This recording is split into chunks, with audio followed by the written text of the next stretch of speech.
खुदावंद मसीह यसू में मेरे अजीज़ों, मैं खुदावंद मसीह यसू के ज़िंदा मुबारक नाम में आपको सलाम अर्ज़ करता हूँ।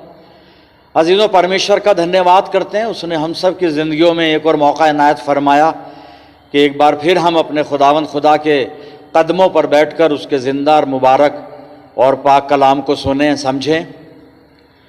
हम इसलिए भी धन्यवाद करते हैं पिता परमेश्वर का कि उसने हम सब को आज तक अब तक अपने फजल में महफूज रखा और ये पवित्र संगति में हमें आने का अवसर प्रदान किया। आज जो कलाम का हिस्सा है वो पौलुस रसूल का ख़त है जो उसने कुलस्सियों को लिखा है। कुलस्सियों की पत्री भी हम इसको बोलते हैं। पहला अध्याय, पहला बाब 19 से 22 पद। कुलस्सियों 1:19 से 22 आयत आप अपनी बाइबल में देखें, मैं पढ़ रहा हूं। क्योंकि बाप को यह पसंद आया कि सारी मामूरी उसी में सुकूनत करे और उसके खून के सबब से जो सलीब पर बहा, सुलह करके सब चीज़ों का उसी के वसीले से अपने साथ मेल कर ले, ख्वाह वो ज़मीन की हो ख्वाह आसमान की।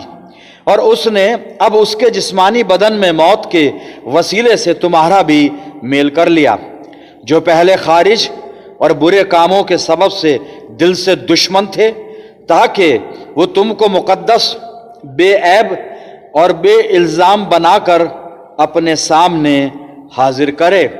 खुदावंद की बरकत उसके पाक कलाम के पढ़े जाने और सुने जाने पर हो, आमीन। आइए दुआ करें।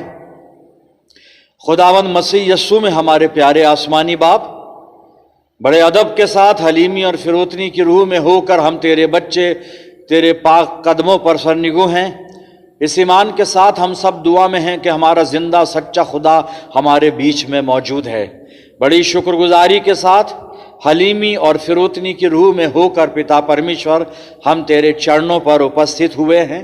ये वक्त है तेरे जिंदा और मुबारक कलाम पर मनन करने का। प्यारे प्रभु, हम सबको पाक रूह का मसा दे कि हम पवित्र आत्मा की अगुवाई में होकर तेरे कलाम के भेदों को समझ सकें और खुदावंद इस कलाम के ज़रिए से तेरी पाक मर्ज़ी को मालूम करें और तेरी पाक मर्ज़ी को अपनी ज़िंदगियों में पूरा करें। बाप आसमानी, जब तक हम तेरी संगति में हैं, जब तक हम तेरे ख्यालों में हैं, जब तक प्यारे खुदावंद हम तेरी तरफ ध्यान लगाए हुए हैं, तेरे और हमारे बीच में कोई भी तीसरा आने ना पाए। सारी शैतानी शक्तियों को मसीह यस्सू के जिंदा और मुबारक नाम में बांध देते हैं प्यारे खुदा बाप, कि कोई शैतानी शक्ति हमें तेरे पास आने से रोक ना पाए। प्यारे खुदा बाप, होने दे कलाम का बीज हमारी जिंदगियों में जड़ पकड़े और बहुत सा फल लाने वाला हो। अपने आप को पिता परमेश्वर हम तेरी अधीनता में सौंपते हैं और ये दुआ तेरे प्यारे इकलौते बेटे अपने नजात देने वाले खुदावंद यस्सु मसीह के जिंदा और मुबारक नाम के वसीले से मांगते हैं। सुन और कबूल कर ले, आमीन। अजीजों, एक बार फिर परमेश्वर का धन्यवाद करते हैं, हमें एक और मौका उसकी तरफ से मिला है खुदावंद के जिंदा मुबारक कलाम पर मनन करने का। और मैंने अभी जो आपके सामने पढ़ा था कुलस्सियों की पत्री, पहला अध्याय 19 से 22 आयत, 21 और 22 आयत मैं पहले रिपीट करूंगा, आप अपनी बाइबल में देखिएगा और यहीं से बातचीत करेंगे। कुलस्सियों 1:21 और 22 पद यहां लिखा है, और उसने, खुदा बाप ने, और उसने अब उसके जिस्मानी बदन में मौत के वसीले से, यानी पिता परमेश्वर ने खुदावंद मसीह यस्सू की जो जिस्मानी मौत हुई उसके वसीले से तुम्हारा भी मेल कर लिया। 22 आयत में लिखा है, अब ये कलीसिया को लिख रहा है, तुम्हारा मेल कर लिया, खुदा ने अपने साथ मेल मिलाप कर लिया प्रभु यीशु मसीह के द्वारा। 22वें पद में कलीसिया की पहले की हालत बता रहा है। 22 पद, जो पहले खारिज यानी निकाले हुए बुरे कामों के सबब से दिल से दुश्मन थे परमेश्वर के, ताकि, अब उसने मेल क्यों किया खुदा ने, ताकि वो तुमको मुकद्दस यानी पवित्र, बेऐब यानी निष्कलंक और बेइल्जाम यानी निर्दोष बनाकर अपने सामने हाजिर करे। पौलुस ने रोम की जेल में से इस खत को लिखा है तकरीबन 60-61 ईस्वी में।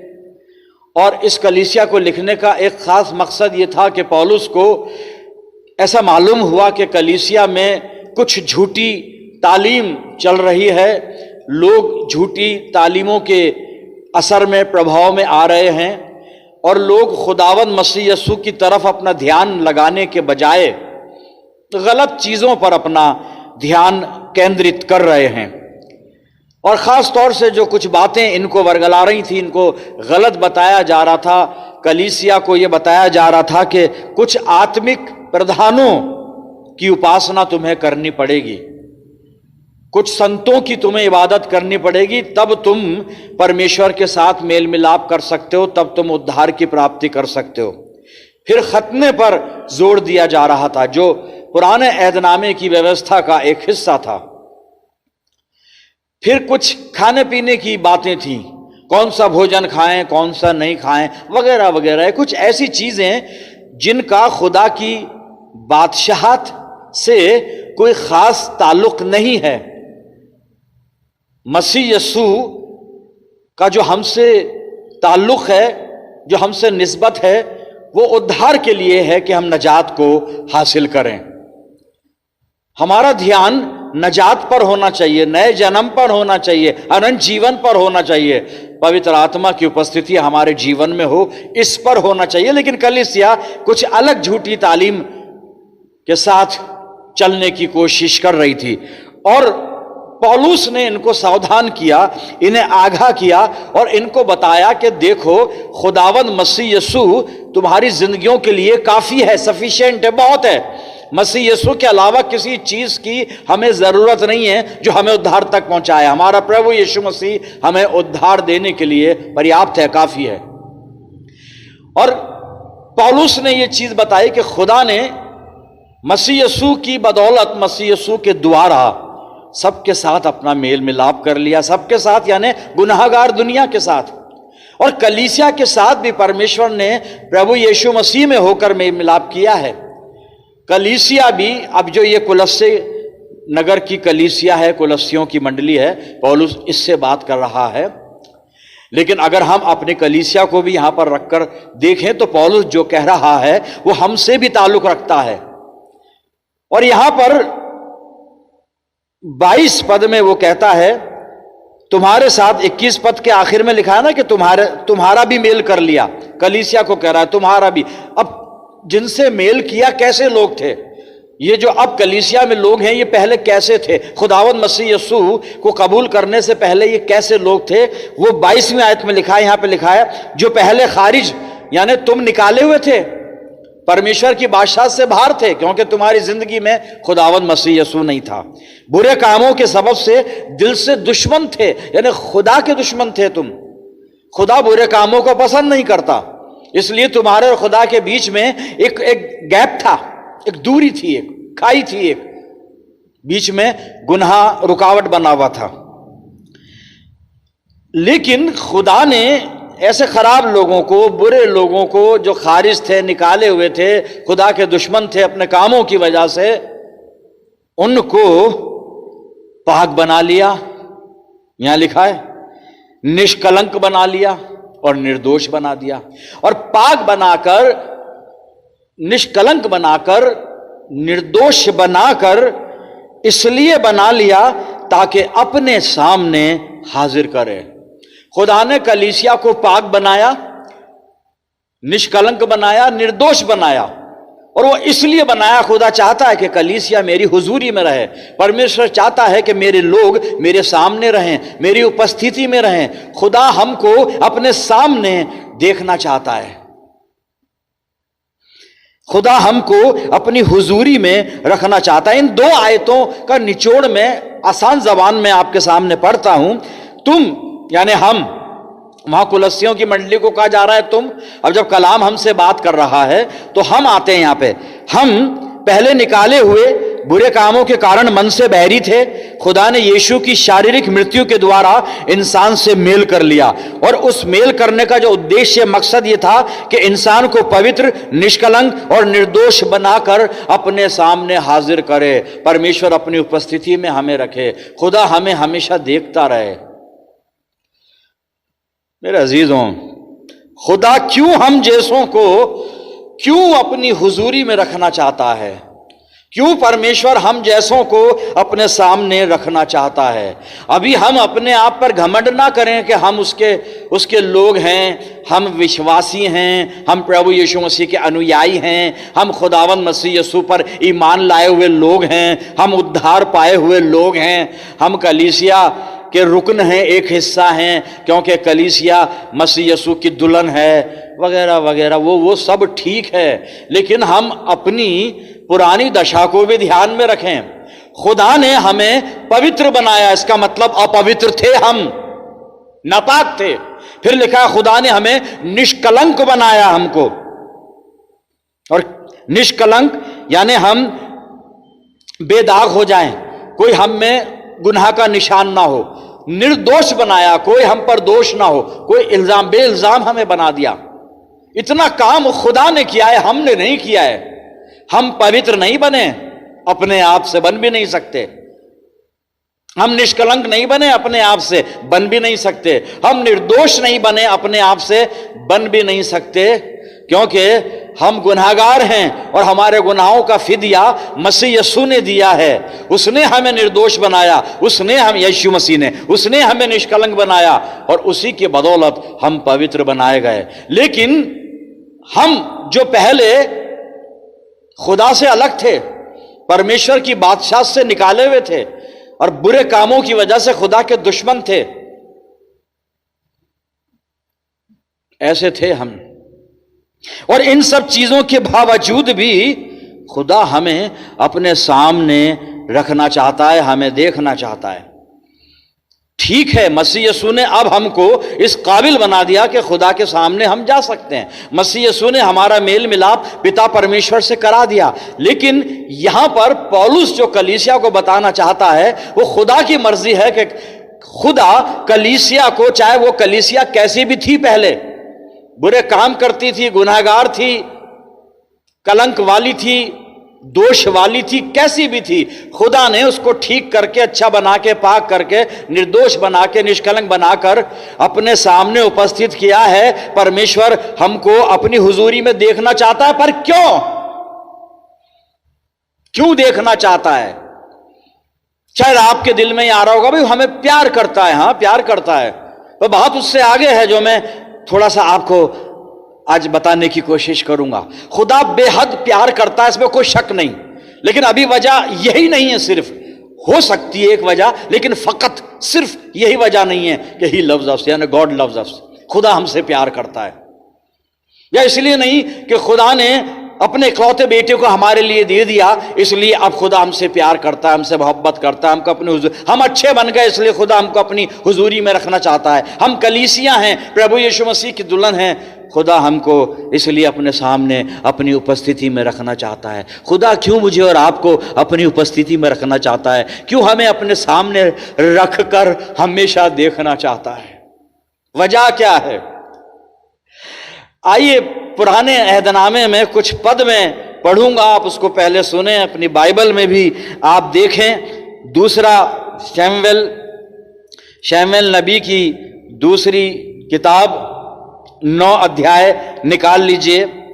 दूसरा शमूएल 9 अध्याय, कुछ पद पढ़ूंगा, पहले पढ़ूंगा, फिर प्रयास करूंगा कि आप तक पहुंचाऊं, आपके दिल में, जहन में उतर जाएं। या दाऊद के बारे में लिखा है, और दाऊद महान राजा है, खुदा ने इसको बहुत बरकतें दी हैं और बहुत कंफर्टेबल है, ये बिल्कुल ठीक ठाक, इसकी बादशाह बहुत अच्छी, बहुत खुदा ने बड़ी इस पर रहमतें की हैं, रहमतों की बारिश इस पे हुई है। अब दाऊद एक दिन अपने लोगों से बात कर रहा है, हम उस बात को सुनते हैं, और एक यहाँ पे घटना है, यहाँ पे कुछ चीज है जो आप समझेंगे, धीरे धीरे अनफोल्ड करेगी बाइबल। दूसरा शमूएल 9 अध्याय 1 आयत से 6 आयत पढ़ रहा हूं, आप अपनी बाइबल में देखिएगा। दाऊद ने पूछा, क्या शाऊल के घराने में से कोई अब तक बचा है जिसको मैं योनातान के कारण प्रीति दिखाऊं? शाऊल के घराने का सीबा नामक एक कर्मचारी था, वो दाऊद के पास बुलाया गया और जब राजा ने उससे पूछा क्या तू सीबा है, तब उसने कहा हाँ तेरा दास वही है। राजा ने पूछा क्या शाऊल के घराने में से कोई अब तक बचा है जिसको मैं परमेश्वर की सी प्रीति दिखाऊं, जैसे खुदा मोहब्बत करता है मैं उसको ऐसी मोहब्बत दिखाऊं, अगर कोई शाऊल के घराने में से बचा हुआ हो। सीबा ने राजा से कहा हाँ योनातान का एक बेटा तो है जो लंगड़ा है। बड़े गौर से सुनिएगा पाक कलाम को। चौथी आयत पर आ रहा हूं मैं। राजा ने उससे पूछा वो कहाँ है। सीबा ने राजा से कहा वो तो लोदबार नगर में अम्मीएल के पुत्र माकीर के घर में रहता है। तब राजा दाऊद ने दूत भेजकर उसको लोदबार से अम्मीएल के पुत्र माकोर के घर से बुलवा लिया। जब मपीबोशेत, ये मपीबोशेत है जिसको बुलवाया गया है, जो योनातान का पुत्र है और शाऊल का पोता था, दाऊद के पास आया, तब मुंह के बल गिर के दंडवत किया। दाऊद ने कहा है मपीबोशेत। उसने कहा तेरे दास को क्या आज्ञा है। फिर इसके बाद मैं 13 पद आपके सामने पढ़ूंगा, उसको गौर से सुनिएगा। 13 पद, दूसरा शमूएल 9 अध्याय 13 पद। मपीबोशेत यरूशलेम में रहता था क्योंकि वो राजा की मेज पर नित्य भोजन किया करता था। वो दोनों पांवों का पंगला था, दोनों पांवों का पंगला था, लंगड़ा था। अब मैं पढ़ूंगा दूसरा शमूएल 9 और 11 पद। दाऊद ने मपीबोशेत को क्यों बुलाया वो बता रहा हूं मैं।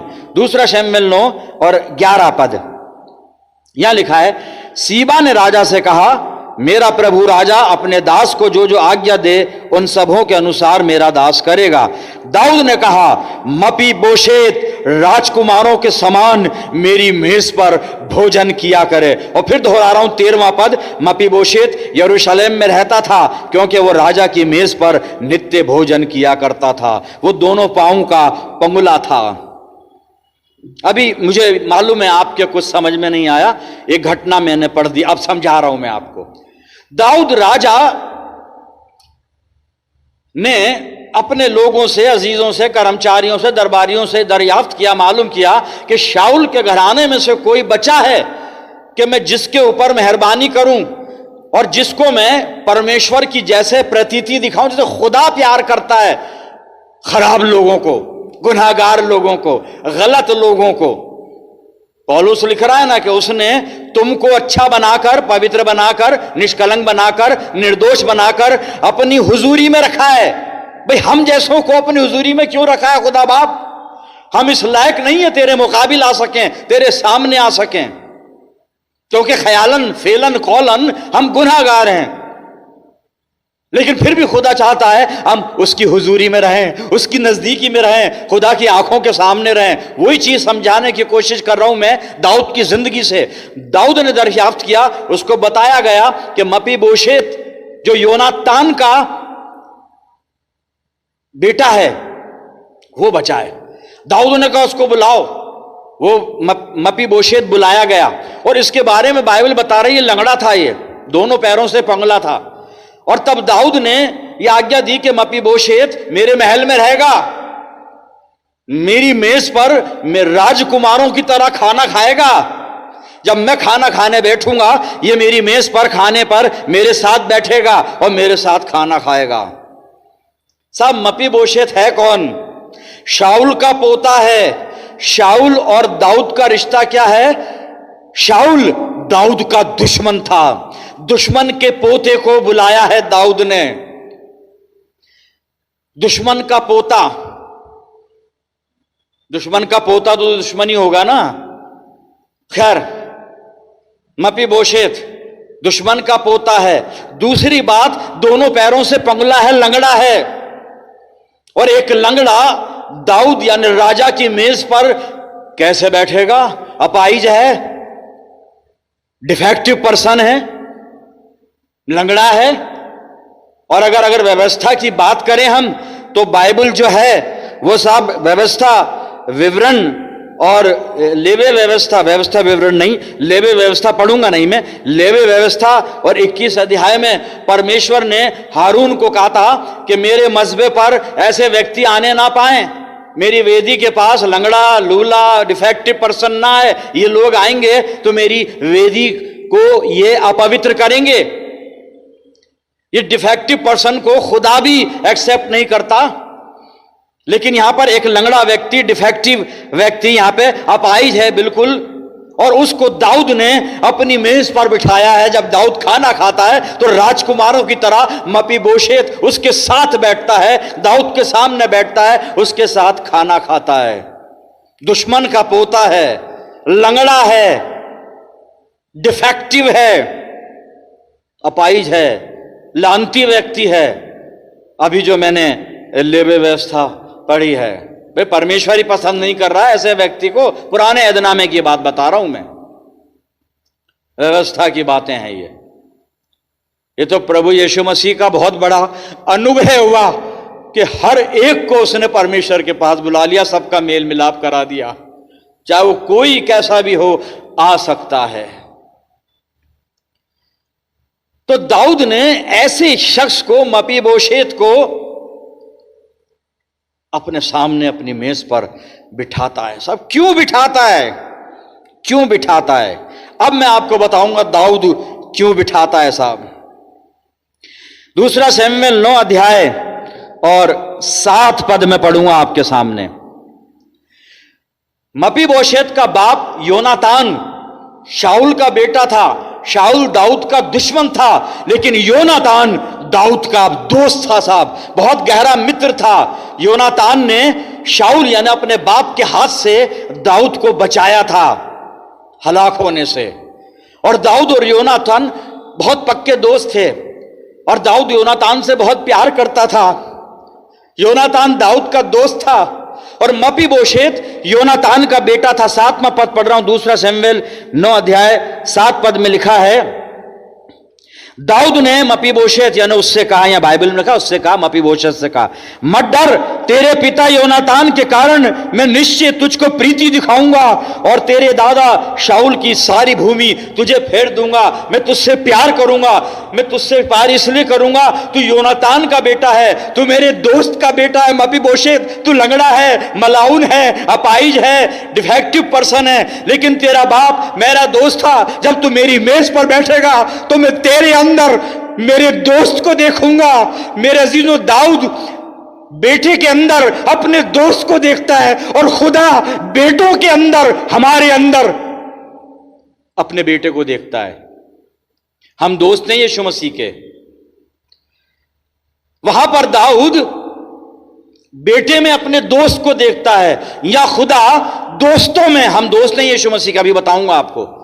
खुदा दोस्तों में अपने बेटे को देखता है साहब, वो इसलिए सामने रखता है हमें, इसलिए अपने पास बुलाता है हमें, कि वह हम में अपने बेटे खुदावंद मसीह यीशु को देखता है। दाऊद मपीबोशेत में जो हर तरह से डिफेक्टिव था, अपाहिज था, लंगड़ा था, कैसा भी था, लेकिन अपने दोस्त योनातान को उसमें देख रहा है। हमारा आसमानी बाप हम में जो यीशु मसीह के दोस्त हैं, दोस्तों में अपने इकलौते बेटे खुदावंद मसीह यीशु को देखता है मेरे अजीजों।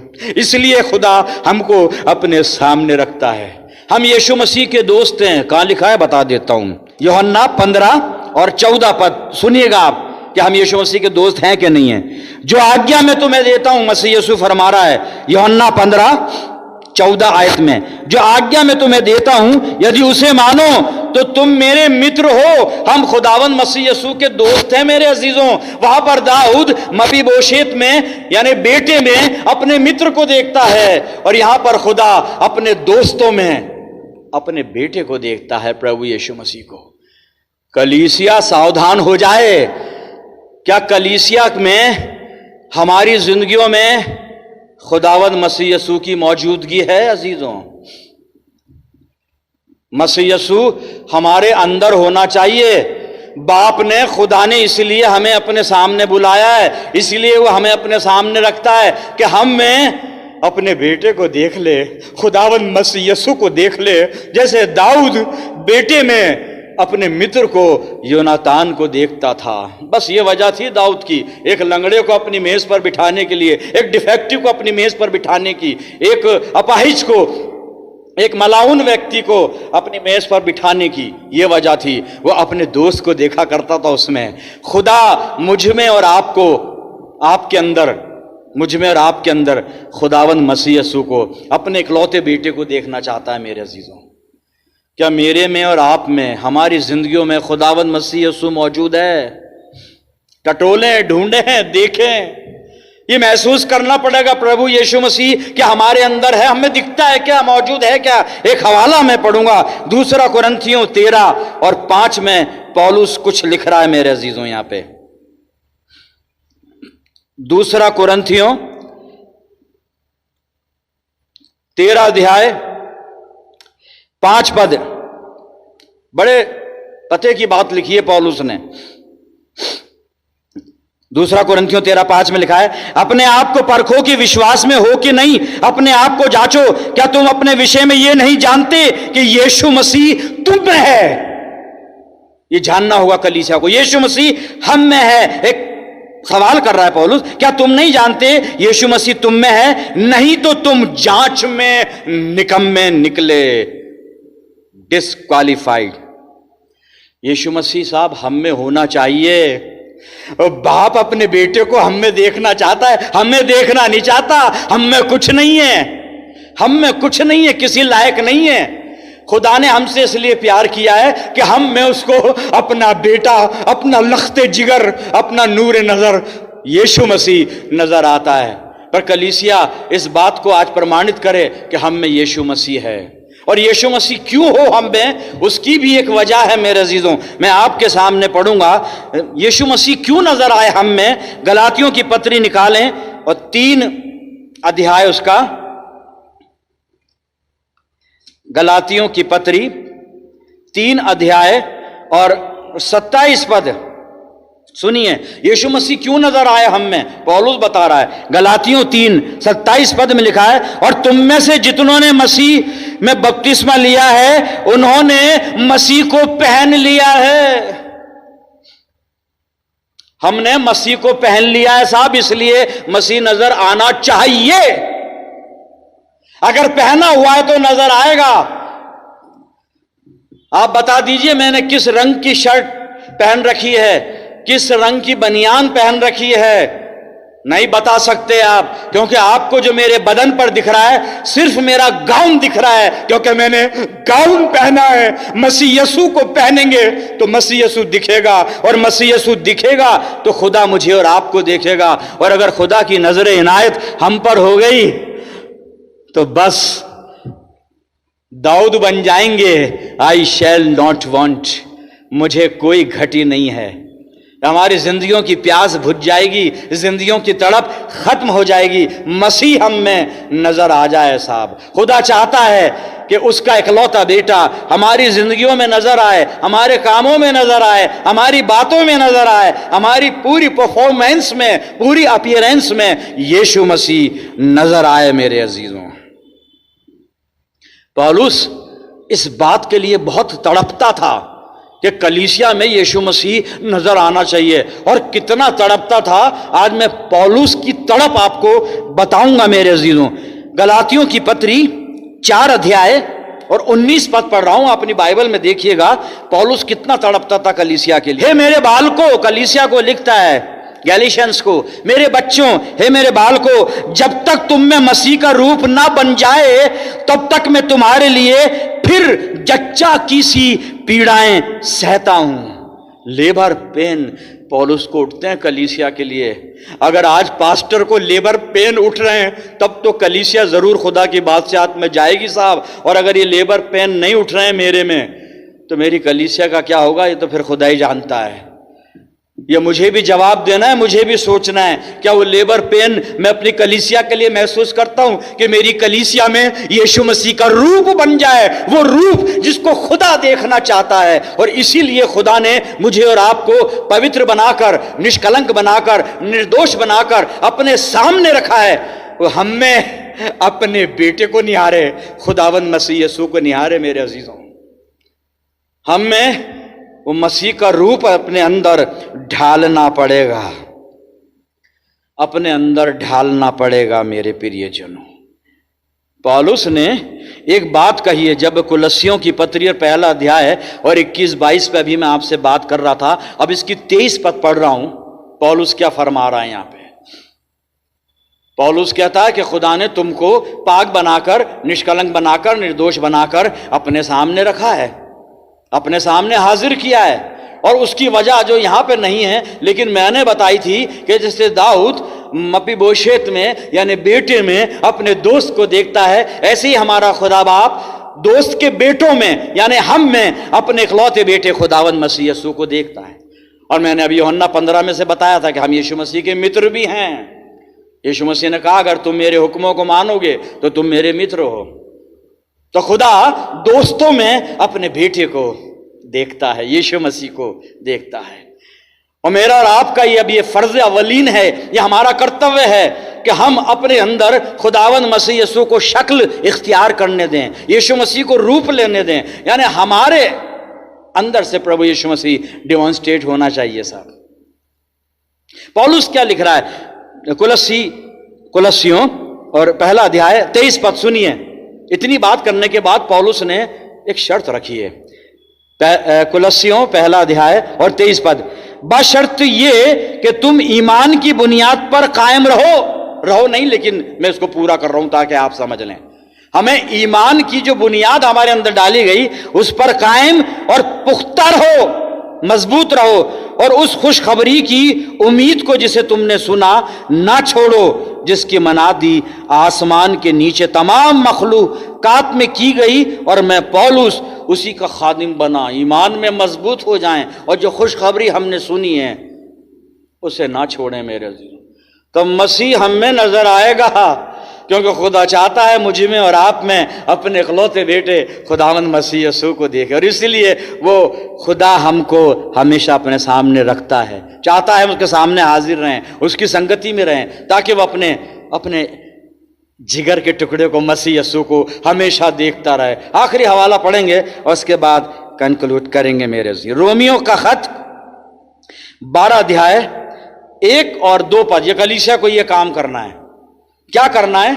मसीह हम में रूप ले लेगा साहब, बिल्कुल ले लेगा, कोई मुश्किल काम नहीं, बस फकत ये करना है जो पौलुस सलाह दे रहा है। रोमियो की पत्री 12 अध्याय 1 और 2 पद पढ़ रहा हूं मैं, आप अपनी बाइबल में देखिए। बस है भाइयों, मैं खुदा की रहमतें याद दिलाकर तुमसे इल्तिमास करता हूं, रिक्वेस्ट कर रहा है कि अपने बदन ऐसी कुर्बानी होने के लिए नजर करो, हम अपने आप को परमेश्वर को समर्पित कर दें, भेंट कर दें। कैसी कुर्बानी चाहता है खुदा? जो जिंदा, जीवित और पाक, पवित्र और खुदा को पसंदीदा हो, परमेश्वर को भावता हुआ बलिदान करके हम अपनी जिंदगियों को समर्पित कर दें अजीजों। यही तुम्हारी माकूल इबादत है।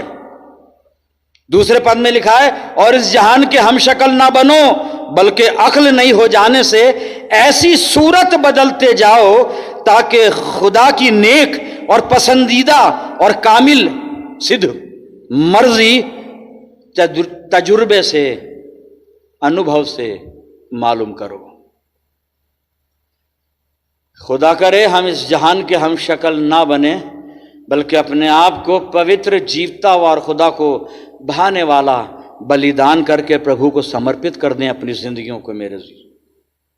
और अनुभव से मालूम करें कि परमेश्वर की इच्छा हमारी जिंदगियों के लिए क्या है, हम उसकी पाक मर्जी अपनी जिंदगियों में किस तरह से पूरी करें। खुदा मेरी और आपकी रहनुमाई फरमाए कि हम मसीह यीशु को अपनी जिंदगियों से दिखाने वाले हों। आइए प्रार्थना करें। खुदावंद प्यारे बाप आसमानी, धन्यवाद करते हैं आज के जीवित वचन के लिए, जिसने मसीह जिंदगी में हमें जीने के तौर तरीके सिखाए, हमारे विश्वास को मजबूत किया। प्रार्थना करते हैं पवित्र आत्मा की अगुवाई हमें दे कि मसीह हम में अपना रूप धारण करे और हमारा पिता परमेश्वर हमारी जिंदगियों में अपने इकलौते पुत्र प्रभु यीशु मसीह के दर्शन कर सके। और न केवल पिता परमेश्वर बल्कि सारी दुनिया हमारी जिंदगियों से, हमारे कार्यों से प्रभु यीशु मसीह को देख सके, समझ सके और हमारे प्रभु यीशु मसीह को महिमा मिले। प्रभु जी अपने आप को तेरी अधीनता में सौंपते हैं। मैं दुआ करता हूं जितने लोग इस दुआ में मेरे साथ जुड़े हुए हैं, इन सब अजीजों पर तेरी शफकत, रहमत और बरकत का साया हमेशा बरकरार रहे। प्यारे खुदा बाप, हम सब मिलकर दुआ करते हैं पूरे जहान के लिए। बाप आसमानी, पूरी दुनिया में से इस महामारी को समाप्त कर। हम अपने गुनाहों से तौबा करते और अपने गुनाहों की माफ़ी तुझसे मांगते हैं। हम पर रहम फरमा। प्यारे प्रभु, अपने आप को हर तरह से तेरे इख्तियार में देते हैं और इस दुआ को तेरे प्यारे इकलौते बेटे, अपने नजात देने वाले खुदावंद यीशु मसीह के जिंदा और मुबारक नाम के वसीले से मांगते हैं। सुन और कबूल कर ले, आमीन। अब हमारे प्रभु यीशु मसीह का अनुग्रह, पिता परमेश्वर का प्रेम, पवित्र आत्मा की सहभागिता हम सब के साथ, समस्त विश्वासियों के साथ, हमारी सब कलीसियाओं के साथ अब से लेकर हमेशा तक होती रहे, आमीन।